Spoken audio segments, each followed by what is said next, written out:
Yo, we're on. We're on MailbagMania, Uncle Johnny. I'm so happy to be here. Yeah, we got WrestleMania coming in a couple hours, but you know we promised online we were going to do this, and here we are. And here we are, live at TFP Studios. So this is our not so sunny Doherty, California. Right. This is our stab at doing something new. So we're gonna take some questions that we got on Instagram, and it's funny. Our pals Zuckerberg and the gang did not want this happening. They're old haters. Everybody knows that. Old haters, man. You use the word Twitch on Instagram, and that's all you gotta do. Squashed. But we also mentioned on Instagram we're gonna give away some prizes. We had some generous offerings from Firestone Walker. They have a swag box, t-shirt, tumbler, a hat. We got from Broken Skull Beer. If anyone watched WrestleMania Night 1 last night, knows all about that beer. I gotta catch up. Stone Cold beat up Kevin Owens and crushed about 50 beers. Doing it, that was pretty good. Places out. That was pretty dope. And so we yeah, time to crack a beer. So we got a t-shirt and some beers we're giving away from Broken Skull Beer, and we also got some Private Press Brewing beer that I have in my collection. Some barrel-aged barley wine and stout, pretty freaking amazing. And Great Notion, sponsors of the Full Pint Podcast. They're giving away a sick box of random beers and some other fun goodies. So we'll be raffling off. Anybody who entered a question is in the raffle. We'll be picking numbers at random, and then we'll contact you guys after the show and get you some prizes. Yep. We might throw a couple little extra treats in there too, just on the way out, just because that's how we roll. But you know, so we got some good questions. You know, if you're in the chat room, we'll also take some questions, and you want to say hi. We're here for you. We miss all of you. We miss all of you. We love all y'all. So Johnny, you got a question for me? Oh man, question time already. Let's run. All right, I think our first set. Well, Instagram. Yeah, there's only one Twitter question. Yeah. It's all right. We love everybody, so everybody loves Everybody, Brewberry81. yeah. What's the best temp and method to smoke tri-tip? Temp and time at temp. And he's gonna follow up. I'll let you do that one first. Yo, so I love tri-tip. That's easier to get in California. But I had to do a sear and roast or a reverse sear, and it's all really just about temperature. And then I like a nice sear at the end. So I think my final temp on a tri-tip is slightly over medium rare. Everybody likes their steak medium rare. That's a cool thing to say. But I feel like there's a lot of intermuscular tissue that needs to be broken down a little bit to enjoy tri-tip a little bit. So I go, I don't know, I would say 130 be my final temp, and I like to sear it with a nice crust on the outside. And it looks like we got something in the chat box already. We're very new to who's this. Kenny? All right, yeah, they promised us they were going to say hi. They say background music's a little bit high. All right, thanks. For our first go around. We got engineer, super producer Jeff on the boards. He's dialing us in. If we get to anywhere reasonable for you guys, it's because of him. He's amazing. Let us know if that music volume's any better. And not because we love Stone Cold or El Segundo or beer, but this. But we do love all three. We love all three. But this Broken Skull Lager is like, this might be the one. Yeah, I agree. Man, that match last night was something. I can't wait to watch that. Actually, we're gonna put that on at some point. Well, we got night 2 tonight. We're gonna see Brock versus Roman. Oh yeah, I'm looking forward to that. I'll say you have made me a wrestling fanboy. Just oh, it's so funny, man. Proximity, the way I follow the show now.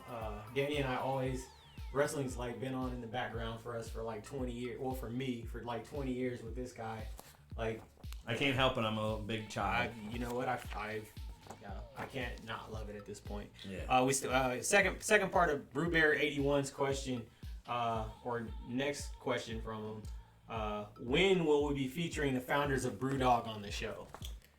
We've featured them. They just haven't been here in person. We've talked plenty about Brewdog and their, I think to put it lightly, would be shenanigans. You know, I don't want to get contacted by a lawyer, so we're gonna move on.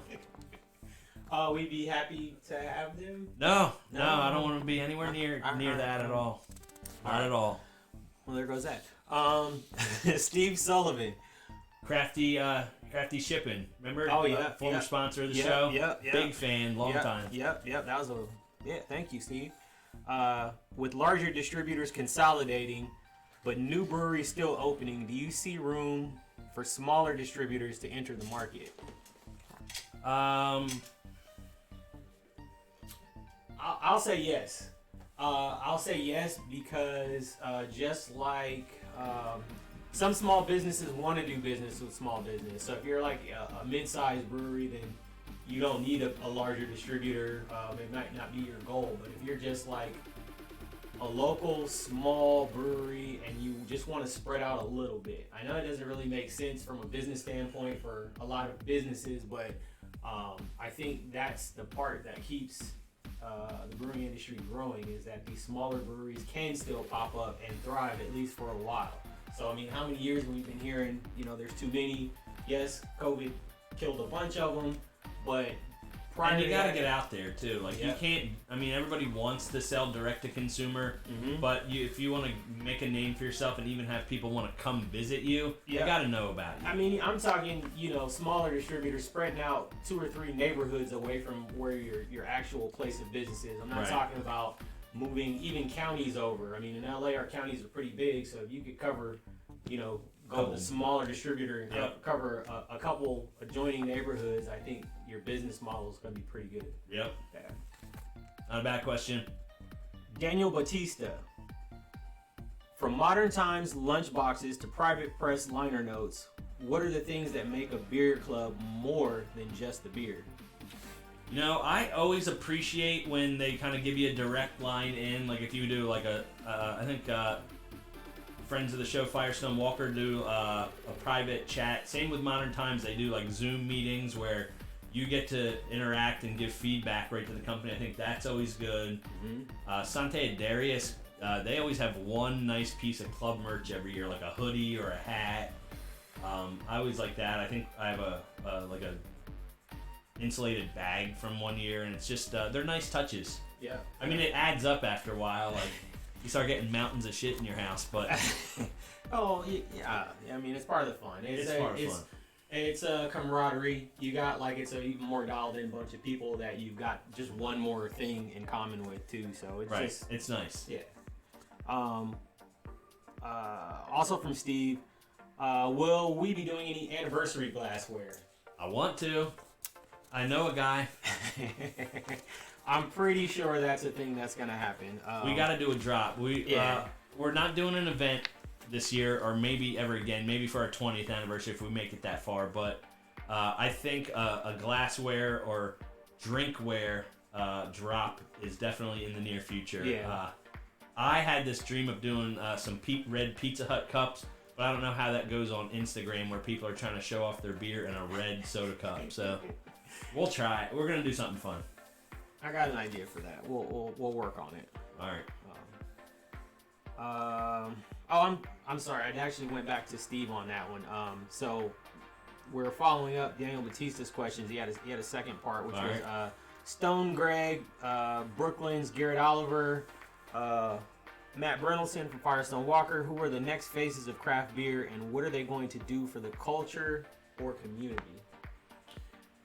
So, I tried not to read every question so I would have a spontaneous answer, but I did see that question, and, Evan Price at Green Cheek, everybody seems to love him, and everybody seems to be impressed that he'll go do something like some classic German style and nail it. Yeah. I feel like he's a great face for for craft beer. I don't know how he likes doing like the Brewers Association puppet show where they have him as a keynote speaker, all that kind of bullshit. But I mean, I'll say he's good at it. Whether he likes it or not, I don't know. He's lovable. I don't know that he wants to play that figurehead role, but I feel like everybody who's met Evan Price has loved him, and I think he could be in that next thing. And he just seems more approachable than even someone like a Garrett or a Stone Greg. But I agree in a whole, we need these kind of characters. And also respected by brewers. Correct, so, you need that. That dude's standing is... Oh, we got some more stuff in the chat room, Johnny. Much better on our audio. Andy Carter is my pick. Oh, Andy Carter. Yo, Andy Carter. Well, he's already the California Craft Brewers Association president. Yeah. He's on his way. He's on his way. Hopefully, is Andy gonna pop in on us today? If he's texting and driving right now, then yes. But it'd be great if he stopped in here, get a pillow pet. I hope he's not. I meant virtually, but yeah. There's always room on the couch for Andy. So, all right. Hopped LA is double decocted, the new double dry hop. Now that craft lagers are getting their time in the spotlight. So there's some technical brewing questions that I'm not going to pretend my way through on this. What I understand is there is traditional methods to make a great European lager, Czech lager, German lager.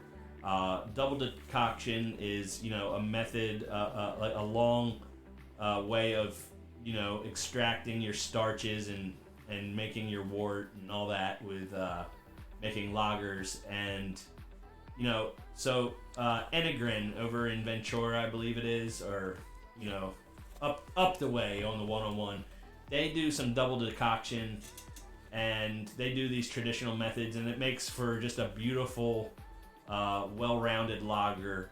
And now if you go in our archives, we talked to Bob Coons of Highland Park Brewing, and he mentioned that yes, we could be doing double decoction mashes, but he's finding that he can get an end result in less time doing different techniques and still have a lager he's proud to serve.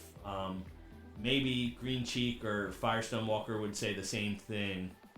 So back to your question, unfortunately this might hurt some people's feelings, but double decoction probably will be used as a marketing gimmick like double dry hop, even if it is sincere. It's going to be double, triple. People are going to be definitely leaning on that for a gimmick. Enegren is in Moore Park, Daniel. Yes. That's and, what I mean. And Canada? Moore Park, Canada? And Phil's here. Hey, Phil. Newly married Phil. Congratulations. Miss you, brother. Yep. Swig of beer for the working man.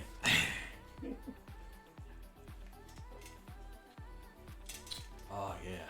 Dilly, should I drink another beer? The answer is yes. Okay, get on it. Yeah. That's his entry for the raffle.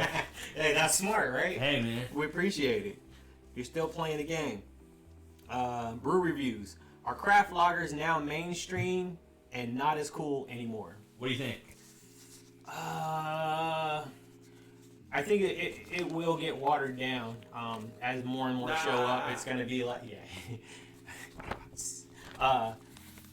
as more versions, I'll call them versions because everybody's not going to get it right, enter the market, it's going to be the same thing as where every other style of beer that you've ever gotten tired of is because you started seeing it everywhere and you probably started to have more of them that you didn't like than you did.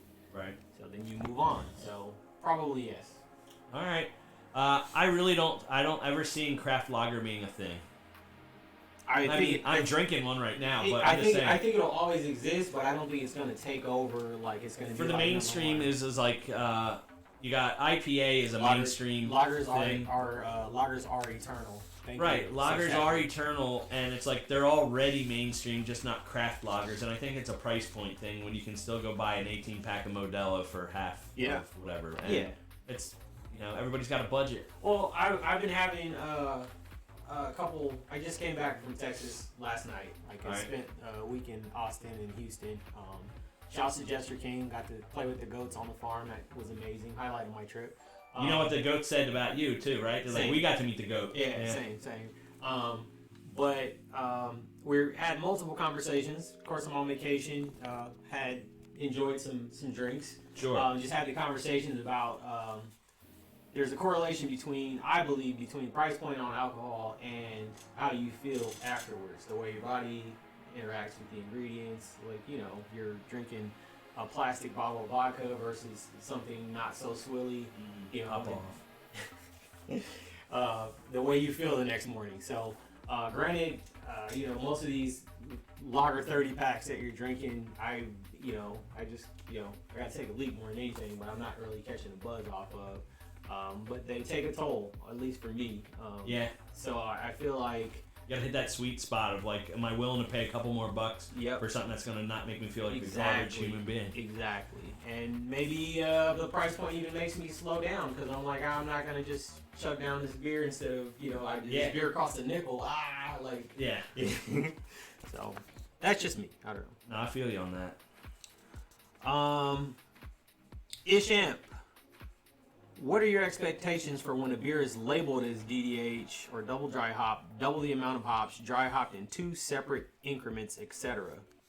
So again, just based on what I just mentioned, like, I'm not going to try and go down that rabbit hole of being a technical brewer that I'm not. To me, when I see DDH on a packaging, on an Instagram post, on a can label, to me it's like, it's going to be hoppy, it's going to be more aromatic. It's gonna be perceived to smell much better. Hey, we're noticing some more people are just tuning in right now. We are answering your questions live here on Twitch. Thank you very much. You can post some questions in the chat box. Some of you might be new to Twitch. I mean, we're pretty new to Twitch. We just watch live DJs. Everyone asked if Johnny and I are going to sit in a hot tub, because that's how you get all the traction on Twitch. And yes, that's actually going to happen. So our next mailbag episode, we're going to be in a hot tub. The next one, but the next. It's going to happen. We're gonna get real good. And our friend, I know she's not watching this right now, but Lily from back in the day was like, "Come on, are you boys gonna be in a hot tub or what?" That's apparently what you do on Twitch if you're not playing video games. I mean, we aim to please, right? Yeah. Oh, Andy. He says we're losers. You believe that? Andy. Come on. Nah, he's just kidding, guys. He doesn't need it. Oh, yes, you're invited to the hot tub too, Andy. Well, okay. Or we just go to Andy's hot tub. That's fair enough. Jeppy, is the evil twin actually the good one after all? So, Yeppy, it's probably Yeppy. From Evil Twin Brewing, Mickler's brother here in the States. He's always been the good one. We've always loved him. And with all that scandalous news about Mickler, try not to be all, trying to keep us out of trouble these days, because I'm watching all this chaos unfold with all these bigger craft breweries getting in trouble for having not fun places to work, harassing people, not taking care of it, doing the right thing. Haven't heard anything about that with Evil Twin, but I'm glad. I'm just all of that bullshit aside. We're just glad he participated in this Q&A. Moving right along.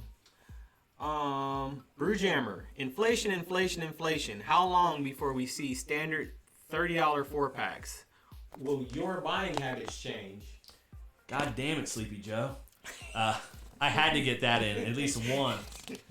We might hear that again. Yeah. He's been saying that a lot lately. I'm not that client. When I want some nice beer, I'm not looking at the price. If I was a guy who wanted 24 beers a week, I would start to notice like, oh, that's a $150 case of beer, which is luckily for me not my habit at the moment. So yeah. Now, if I want to go deeper on that, a $30 4-pack, I better have a reputation for being good. It's not going to be some random one-off beer from some brewery I've never heard of. Like Highland Park or Monkish has some special beer, and I mean, there could be a day when they charge that. But you got to work your way up to that. Yep.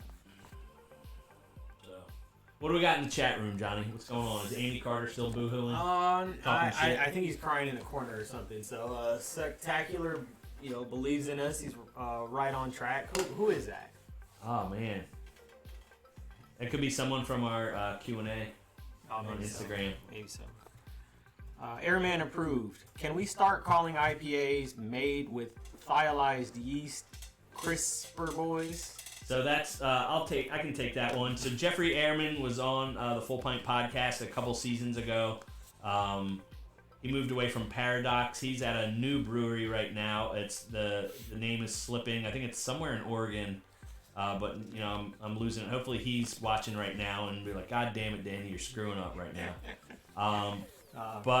So these thiols or whatever is the new hotness right now. So all the geeky breweries are messing with these components to bring out more hoppy flavor and tropical notes. And then, CRISPR boys. CRISPR is like a gene editing or, some genetically modified technology. By day I'm Big Pharma Dan, so I've heard of CRISPR technology. But okay, are we done with that question now? I'll allow it. Sure. Okay, good. Yeah. SF Beer Ed. Have hazy beers run its course, and will this style be forgotten in a few years? Nope. If not, what can be done to improve them and avoid everyone tasting the same? Or can a die-hard hophead be converted to a crispy boy? If yes, we'll hold on to the this one. If yes, top 5 beers to change minds. But that's a mouthful. That's a lot going on there. All right. So the root of it: has hazy run its course, and will it be forgotten? No. And we get asked this every mailbag. Yeah. And people, they're just keeping tabs. It's polarizing, but that beer, it's not a craze anymore, folks. It's not a fad. It's a style of beer that people go out and have their dinner at their Applebee's and order a hazy now. It's a thing. It's a real part of culture. Spectacular is Kevin Wells, a.k.a. VC Tapped. All right. VC Tapped. All right. But the other part of that was what can be done to avoid all the hazies tasting the same, which Danny's got a theory that some unnamed breweries like to just slap, a new label on the same. Or change the order of Citra Mosaic Galaxy to Galaxy Citra Mosaic. You know what I mean? I don't know how they're gonna do it, but I feel like people will figure it out, and then there probably has to be some sort of blends that go from piney to creamsicle-esque. Yeah. But somebody will figure it out. It's just one question you got to ask yourself: what's the sweet spot? If everybody's loving Galaxy, Citra, Mosaic, yeah, maybe that's the one. It's just I know everyone wants to sell more and need to change the label, but but part of the variety is where I don't know. Everybody's looking for something different. Boomhut Candy agrees. Hazy's not going anywhere. Yeah, no, they're not. Top 5 beers to change minds that hazies aren't going anywhere. You give me off the top of your head. I'll say give me a top 3. Firestone Walker Mind Haze. Okay. As a mind changer. This is so this would be for someone who didn't think they liked beer. Right. Then Sierra Nevada Hazy Little Thing.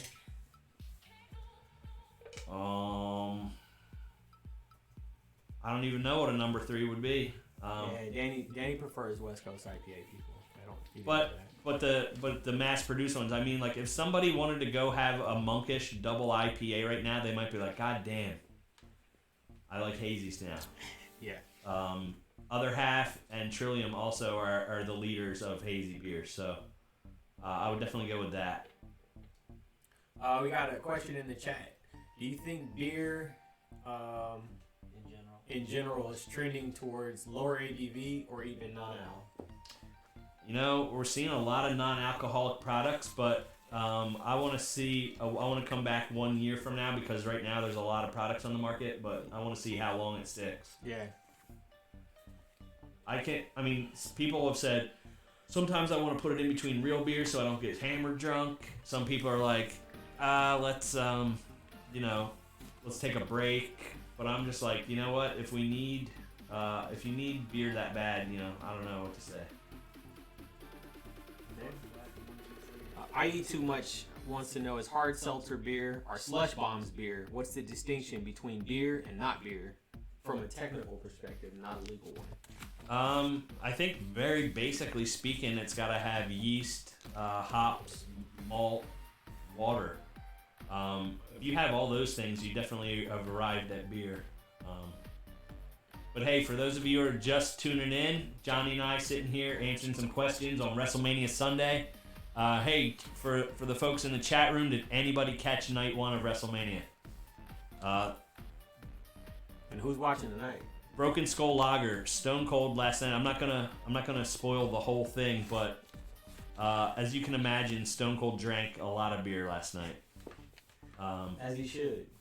And it was just amazing. El Segundo Brewing just launched Broken Skull American Lager the other day, and they're doing pretty good. The beer's very. I know people are getting sick of the word smooth, but it's a very easy beer to drink. I got it right, Jeff. Sorry. Behind the scenes, we got producer Jeff. Super producer Jeff. On the 1s and 2s over there. And it's fun being on Twitch. We do the audio podcast every week. We've been blogging. We're on our 15th year, and people have been asking us, when are you going to do something new, something different? Old dogs, new Twitch. Old dogs, new Twitch. That's a T-shirt. There you go. I like that. And we watch a lot of Twitch. We spend our most of our downtime drinking beer, eating barbecue, watching some live Twitch streams. Watch Twitch streams. Watch some sick DJs. Or just something really stupid. There's so much good content on Twitch. It's all on there. Julie's following us, and my little brother Joey, Triggered Nerd. What's up, brother? Yeah, so we're glad you tuned in. We'd love to, make this a thing, but we had to get outside of our comfort zone. I don't really love being on camera, but I think the camera loves me. Boomhut Canning, Stone Cold's not quite as nimble as he used to be, but still great to see him in action. I don't doubt that. How old is Stone Cold? He is getting close to 60. Dude, if we saw Stone Cold like 2 weeks ago, yeah, we saw him at El Segundo, yeah, and the dude's oven mid-ass hands and the size of that dude, that is. If I could be that solid at almost 60 years old, I'm telling you, I would be extremely thankful. So.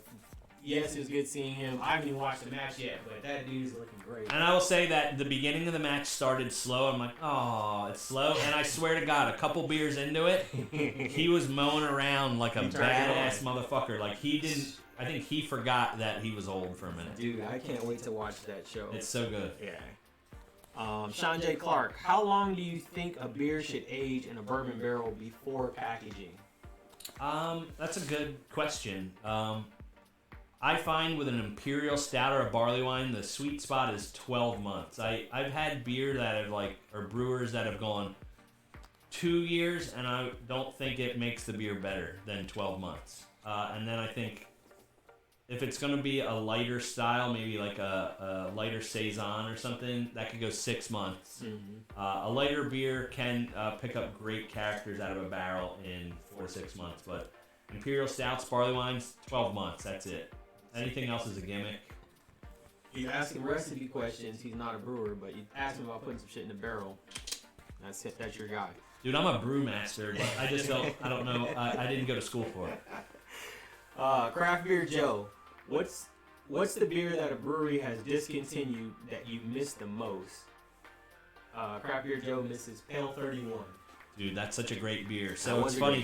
Firestone Walker used to do this private label beer for Trader Joe's called Mission Street. Yeah. And they were cheap. It was like $1 a beer, 6-pack. Looked like they used PowerPoint 97 to make the labels, but goddamn, they were fresher than regular Firestone in distribution. So I miss all those beers. Yeah. I miss those old beers from Stone. Their original core lineup. They hold a special place in my heart. Mm-hmm. Naughty Sauce. But Pale 31 forever. Pale 31 forever. And B3. Yeah. Pale 31 was so good. It was like before Session IPA, before XPA. It was just like, here's a non-malty, crispy pale ale. Yeah. So good. Yeah. I'm sure they'll bring it back. Can they? What do we got here in the chat room? Be-Razzled from the brewery, from Spectacular. What's that? Be-Razzled from the brewery. All right. That was Spectacular posted that. All right.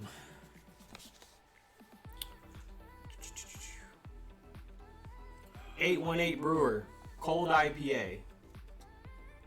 What the fuck? Are we considering it, and why? Hey, it makes me happy for a couple reasons. First of all, nobody's bastardized it as a hazy yet, so we're still dealing with a West Coast IPA here. The crux of the gimmick, and I still will call it a gimmick, is they're using lager yeast, fermenting it at a colder temperature than an ale, because I'm a bit of a brewer. A little bit. And then a lot of folks are using rice in the recipe to lighten it up like a lager. So it's a crushable West Coast IPA. Which, well, yeah. So does somebody want to argue with that? Like, oh, that sounds horrible. I wouldn't want that.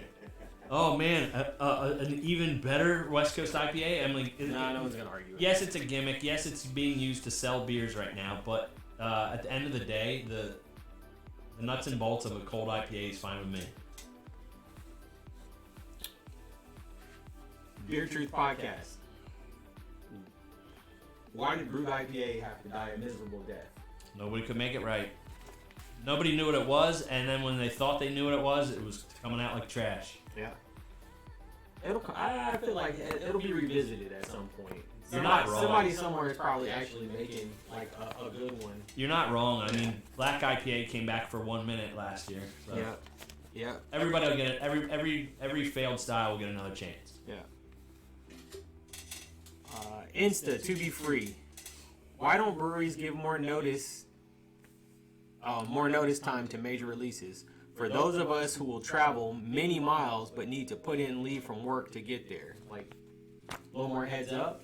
I don't know. Is that logistics? Like, just of predicting? They're a business, and they brew the beer, package the beer, and need it out while it's still fresh. I mean, how far out can you advertise a beer? I mean, before it's done, like, or do you want to? So it's funny. I just brewed a beer on behalf of the Full Pint organization in Florida, Point Evil Brewing in Fort Myers, Florida. West Coast Buddy. Yeah. We brewed the beer and hit some snags. They had some brew house issues. They lost some cooling. And all that, so like we had a planned release date for that can, and then shit happens. So it's like, if you're a small operation, sometimes you've got a planned can release that won't make that date, and then some days you're like, we got to get this out now. So Spectacular is right. You also got to make sure the locals get a chance. I think that's part of the equation. If you're selling a certain amount, and you know you're going to sell a certain amount from people that are going to walk in anyway, why make the extra effort? Correct. Andy Carter thumbs down the Brewed. He's not with the Brewed IPA, so okay. Sorry, Andy. I had like one good one. Well, we made a fun one with El Segundo Brewing a couple years ago called Brute AF. That was tasty. I had a couple of those Northern California ones that were fine, but I don't miss it. I'm never like, gosh, why isn't anyone making a Brewed IPA? Well, it's because they couldn't call it the champagne of beers. That would have got it all the way over. See, I would have been on board at that point. Yeah. Somebody ruined that for everybody. Hey guys, thanks for tuning in. For those of you who just dialed in or connected or whatever, thanks for coming in on Twitch. MailbagMania, we're getting pumped for night 2 of WrestleMania. Johnny and I are just trying something new here. Just trying to, I dig it so far. How you feeling? I feel great, giving the fans what they want. I mean, hopefully, I'm glad to see people are like tuning in and views were going up. So. That's good, and social, all the metaverse companies squashed this promotion, so we wanted to get the word out last week, and they were like, no, not in my house. So we got Matumbo'd all the way out by Zuckerberg. Yeah. Trivial Hirsute. In regards to Oscar Blues or Canarchy being sold to Monster Energy, is it better that a non-alc conglomerate gets involved as opposed to the big two, or a mega conglomerate from the wine spirit side? I think that's a to be determined. I think the days of the big alc, big beer buying small craft breweries, those days, they're taking a pause on that. I don't think. You don't think they fully learned their lesson on that one? No, I mean, everybody just points to Goose Island and Ballast Point being like not a valuable purchase for these big guys. Right. But all I can hope is that Monster goes, okay, there's a level of quality we need to maintain, because Oscar Blues and Cigar City make some of the best beer. And if they're saying, oh, some accountant comes and says, do you think we could cut some corners? That's the end of it for them. Yeah. And that's, I mean, yeah, like you said, it's yet to be seen, because it's all a matter of what they do with it once they got it. Monster energy drink has always been perfect. So every can tastes the same to me. So I feel like they know what they're doing. The Axe Ninja. If you had to pick an all-time favorite hop variety, what would it be? Mine are Galaxy, Mosaic, and Citra. Galaxy, Mosaic, and Citra. Hot take. That's the other holy trinity. Can I first say before I give my answer? I found out I don't like Mosaic. You've been saying Record it. scratch. You've been saying it, Mike. Yeah. But I do love Citra. I'm an old school guy. I do love some Simcoe and Amarillo, or Amarillo, depending on where you're from. Really love Simcoe. So yeah, I think that's my favorite hop. Andy says you're gonna go viral. Andy freaking Carter. I love it. He was invited over here, but he's like, oh, you guys are like a state away. I'm in Thousand Oaks. Zaka. I can't even. Zaka. Yeah, it's a hop. Yeah. I'm not familiar enough with it, even though I'm a bit of a brewer. You stick to the classics. Yep. Brian Fettner. Why aren't Saisons more popular? There hasn't been marketing or any kind of push behind it. It's a delicious beer. I think let's say a decade ago, people were coming out with a wide range of things like farmhouse ale, saison, and it was going from anywhere from 6% up to 9%. Some of them were just strong Belgian Goldens. So the last time they were in the spotlight, they did a bad job of defining what it was. And in all honesty, if you read up on the history of a saison, it really is kind of a catch-all farmhouse beer. But if you are a customer, it has to be a little more defined. You'd have to, what is a saison? You'd have to be able to answer that pretty quickly before people start yawning and turning their, start yawning, closing their eyes, taking a nap. For me, I love a nice 6-7% mixed fermentation tart saison, but I don't know, how do you say that to a regular person? I think people know what an IPA is. Yeah. So it has to be presented in a similar fashion. And he said he was just lazy, and he ate too much crawfish last night. So.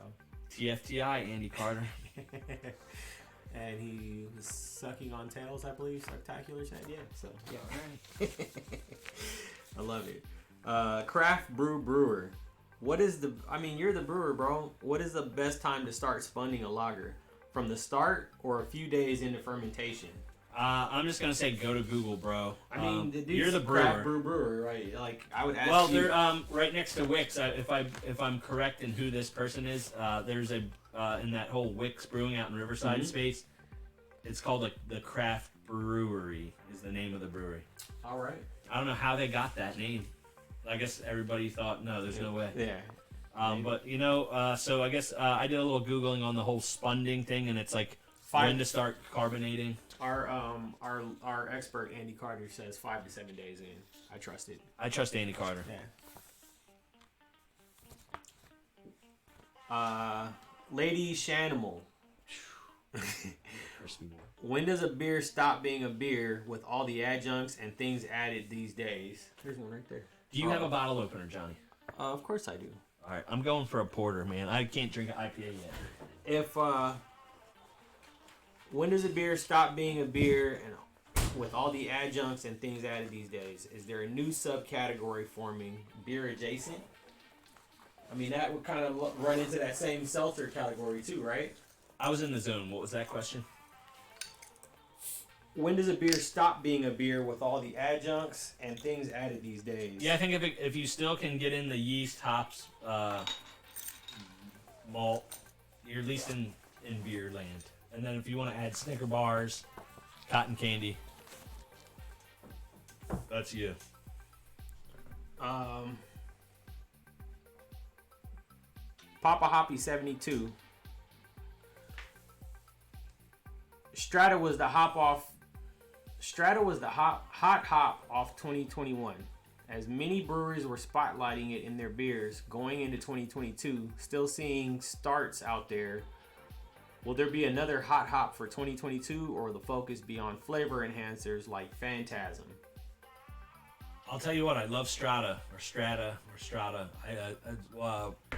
took a little break from Stratosphere. I took a little break from beverages, and then when I came back and I had not had a beer with Strata yet, and El Segundo had one, and I was like, holy crap, that's the hop. And everybody seemed to agree with me. I'm not up on cutting edge hops right now. And people like Beechwood, Green Cheek, Highland Park, they're getting their hands on them before they're even named yet. So I wait for them to make a great expression, and then I'm in. Okay, follow up for that. Will we see more cold IPA or IPL as we start to get into spring and summer? And will this style be just a trend, or is it here to stay as people rediscover lagers and use this style to get their hop fix? You know, I thought it was interesting. Doug Valicki, friend of the show, beer aficionado, beer cruncher, he mentioned that people were leaning on the term cold IPA for wintertime IPAs, but I feel like it also could be flipped around in the summer, that just that term cold makes you want to crush an IPA. Yeah. So I feel like with enough creativity, that could be the beer of the summer. By the way, I ordered online, and this is not a plug. They're not, sponsored the show. Sierra Nevada is now putting all their beer brands that don't sell well at the grocery store direct to ship. I ordered this beer on a Thursday. When they dropped, they sent an email saying, "Hey, we have our old porter for sale. We'll ship it to your house." The minute I ordered, I got a receipt from GSO, and it came 24 hours later, a case of Sierra Nevada. Like, goddamn. That's damn near magic. So, and it's delicious. Yeah, that's magic. You want to taste it, Uncle Johnny? I do. All right, thanks.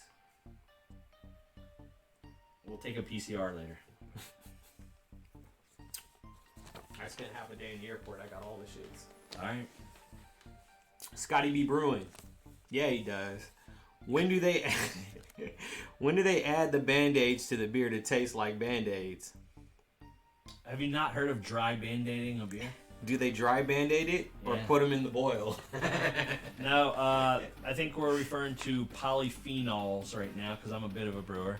That is nice. And that's just, it's a fermentation issue. I'm sure Andy Carter in the chat will chime in, but we're talking about polyphenols right now where if you don't ferment right, you will get off flavors such as the Band-Aid. I always remember anyone who ever tried to brew with strawberries would get that Band-Aid off flavor. But, and if you're trying to achieve it with strawberries and you don't, you just throw Band-Aids in. I think that's a natural defense mechanism because strawberries don't want to be in beer. They're like, yeah, okay, you can try it if you want to, but you're going to taste Band-Aids. Cold Brew Podcast. Has McKellar made amends for their past transgressions in the beer community? Not sure. I know they made some steps, but it was under pressure. They had a force against them to say, hey, look, you guys, we're not going away until you fix some things. So, but I don't know where it is with the goodwill of the community. I've never I've never been a customer. Even before all this came out, I just was not really a fan of what I didn't like the brand, and I know they made some good beers down in San Diego, but there's plenty of good beer out there. We popped in on them once, I believe.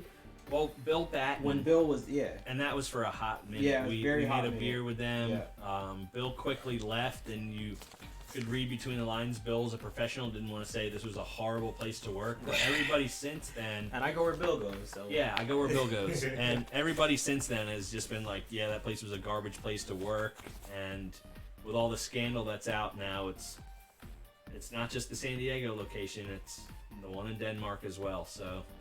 Sounds like they got some things to fix over there. So I don't know if they're if they're diehard fans have looked the other way, or they're going, I hope they get their act together. Yeah.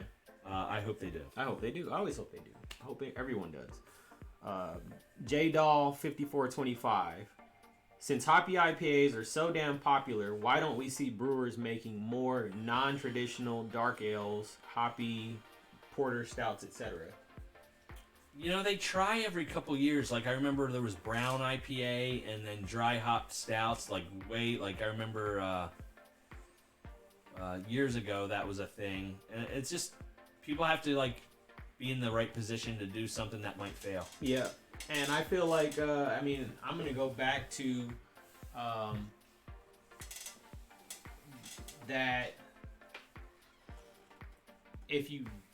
Not necessarily. It's experimental. Like, if you're making it for the first time, recipe or not, it's a variation. It's kind of experimental. So, you make it poorly, you think it's good, and everybody else thinks it sucks. Right. That's going to taint that specific category. So, if there's not a lot of options and most of them aren't great, then that style is not going to catch on. Right. Boom Hut Canning. Have you had any beers with Phantasm yet? If so, your thoughts? No. I'm interested now. Yeah. No, but we'll be on the lookout. If you're still in the chat room, can you recommend us a beer that we might be able to get a hold of with Phantasm?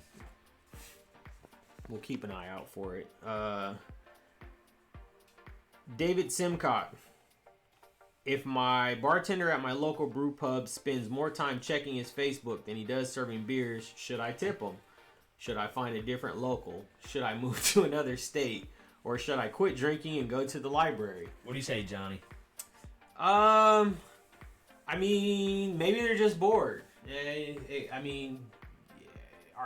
don't know. Like, a rad bartender is always a plus, right? Sure. You sit down somewhere, you meet another person that's, you can chat with. That's always cool, but maybe the bartender's just not that into you, bro. Like, I don't know. You gotta wonder, why are you going out to drink? And then is that the experience, is pouring your heart out? It's got to be one of the hardest jobs on earth with all those really sad people that go to the bar to drown their sorrows, and you're playing shrink and you're going, my wife left me for the mailman, and oh, my kid hates me and doesn't call me dad, he calls me Frank instead. And you're just like, you're down and out. And if you think about this bartender hearing this sad shit all day long from everybody, maybe you want to go scroll a little bit. But so back, if I can be half serious for a minute, is I think the reason why I tip somebody is they got my order correct, they got it in a reasonable amount of time, they answered my questions without making me feel stupid. So if that bartender is still scrolling Facebook but was able to tell you about the beer that you're curious about and got it to you on time, I don't know. I'd cut them some slack. Maybe they're, trying to stay on top of the news so they can tell you something. Yeah, maybe they're on Untapped. Also, from David, what beer predictions for the past few years did you make that seemed far-fetched at the time but have since come true? Any of your old predictions? I know you like to use annuals, but golly, yeah. I don't know. Andy and I we've been having this back and forth about the boxed beer, like a boxed wine. And then every once in a while you'll see it, and I love it. It makes me so happy. Like, I really, I would buy a box of beer. Some dark mild. Boom Hut says best Phantasm beer they've had was a hazy from Green Cheek and Garage Project called 2 + 2 = 5. All right. I'm sure Green Cheek would be would be my the one I'd want to try. Yeah. Let's see. Hopped LA says, what do you think of Bach beer in a box? Bach in a box? Yeah. Bach box? Yeah. Bach Box? Give me one. Yeah. Down to try it. I just think the ones that don't need a ton of carbonation would be the best way to go. If you give me I think Farce and Maine does a dark mild in a box. I'd fuck that up. Yeah, I would. I wish I had that now.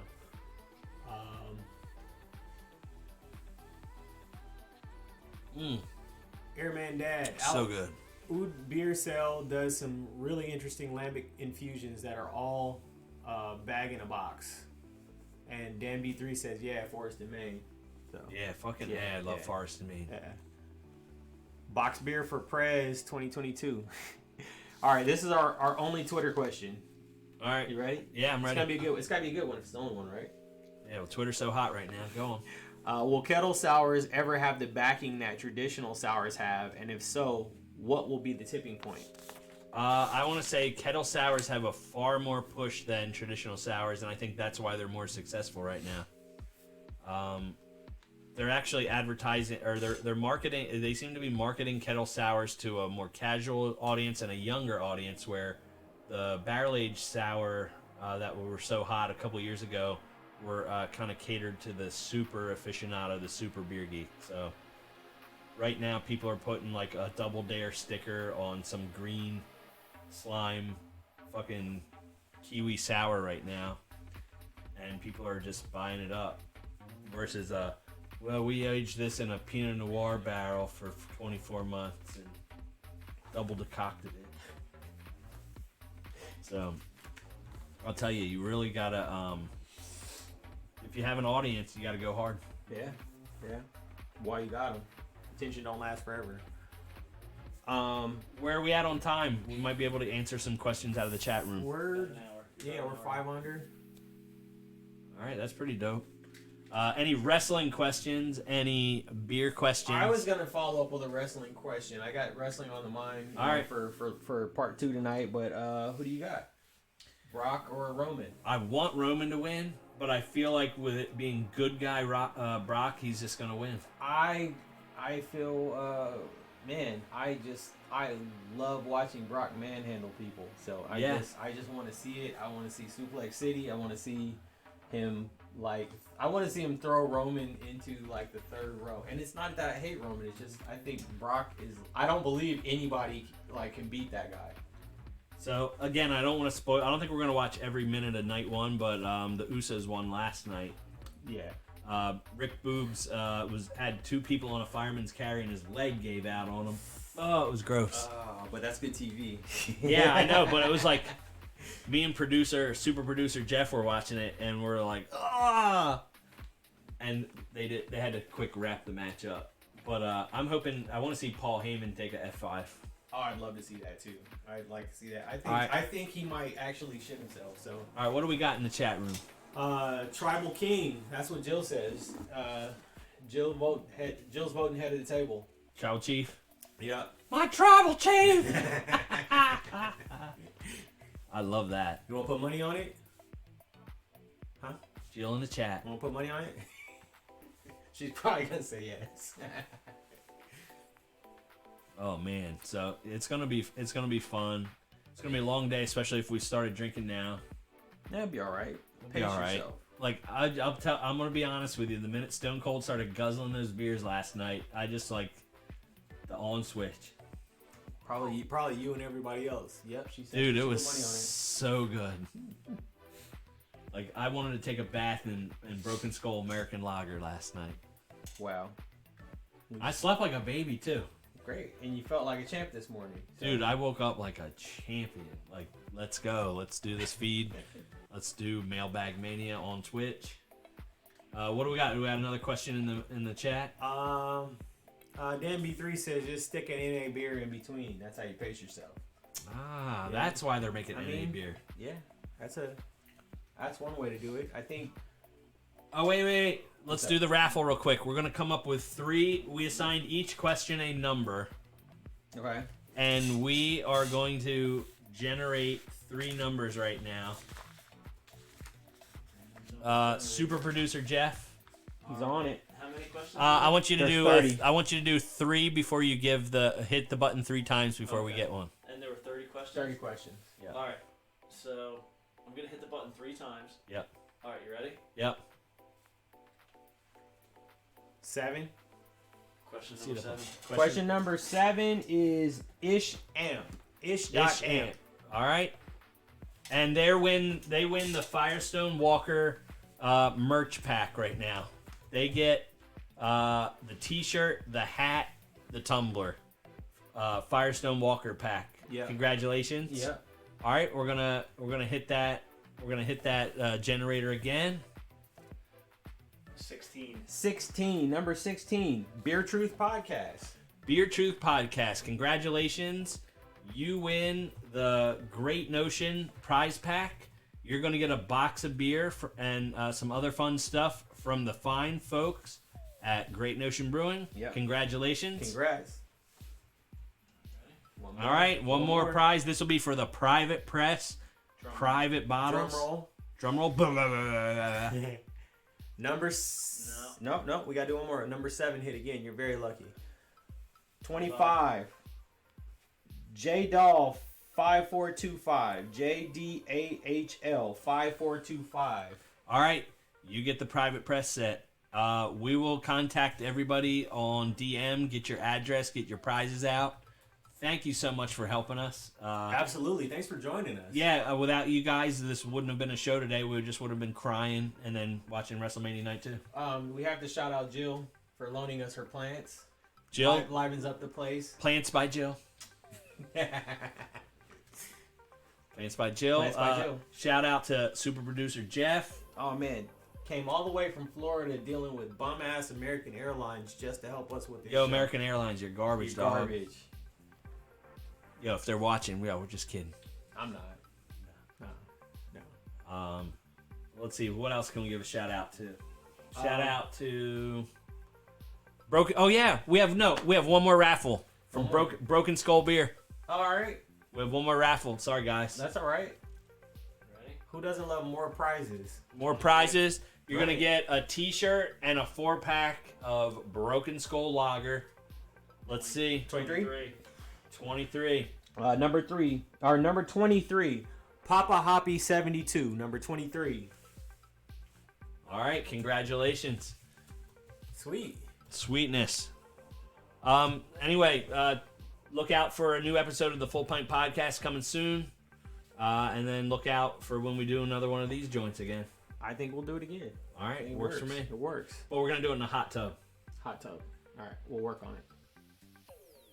All right. Bye now. Later, everybody.